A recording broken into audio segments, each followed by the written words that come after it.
আসসালামু আলাইকুম viewers, Ayesha's cooking শোতে আপনাদেরকে স্বাগতম জানাচ্ছি। আমি আজ আপনাদের সাথে শেয়ার করব তালের পিঠা বা তালের বড়া বলতে পারেন। তো একদম ক্রিস্পি এবং মুচমুচে তালের বড়া আজকে আমি শেয়ার করব। চলুন তাহলে শুরু করি। তো আমি একটা বাটি নিয়েছি, বাটির ভিতরে 1 কাপের মতো নারকেল কোড়া নিয়েছি। তারপরে দিয়ে দিচ্ছি 2 টেবিল চামচ গুঁড়া দুধ এবং দিয়ে দিচ্ছি 1/2 কাপ চিনি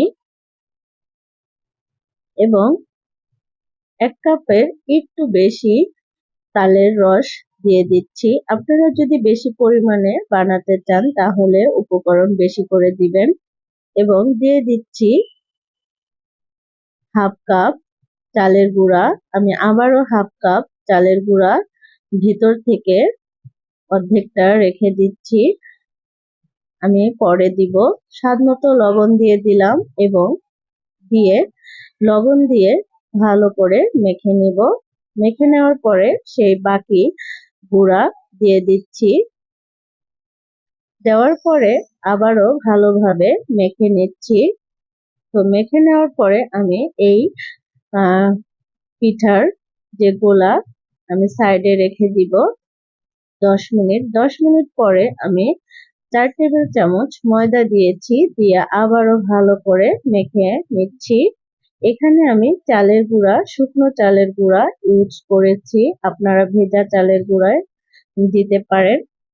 তো আমি আবারও 10 মিনিট রেস্টে রেখে তারপরে আবারও মেখে নিচ্ছি। দেখুন এখন অনেক স্মুথ হয়ে গেছে।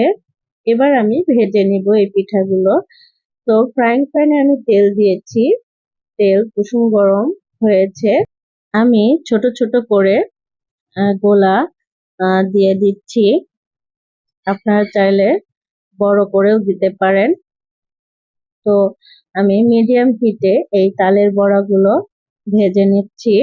দেখুন একদম মুচমুচে হয়েছে। আর যদি আপনারা নরম করতে চান তাহলে বেশিক্ষণ সময় নিয়ে ভাজবেন না।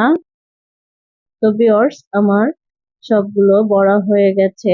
এবার আমি পরিবেশন করে দেখিয়ে দিচ্ছি। দেখুন মাশাআল্লাহ অনেক ক্রিস্পি হয়েছে। যারা তালের পিঠা ক্রিস্পি পছন্দ করেন তারা এভাবে বানিয়ে নিতে পারেন। আর যারা নরম পছন্দ করেন তারা ভেজা চালের গুঁড়া দিয়ে এই তালের পিঠা তৈরি করতে পারেন, দেখবেন অনেক সফট হবে। তো ভিউয়ার্স, আজকের মতো এখানেই শেষ করছি। দেখা হবে নেক্সট নতুন কোনো ভিডিও নিয়ে। আসসালামু আলাইকুম, আল্লাহ হাফেজ।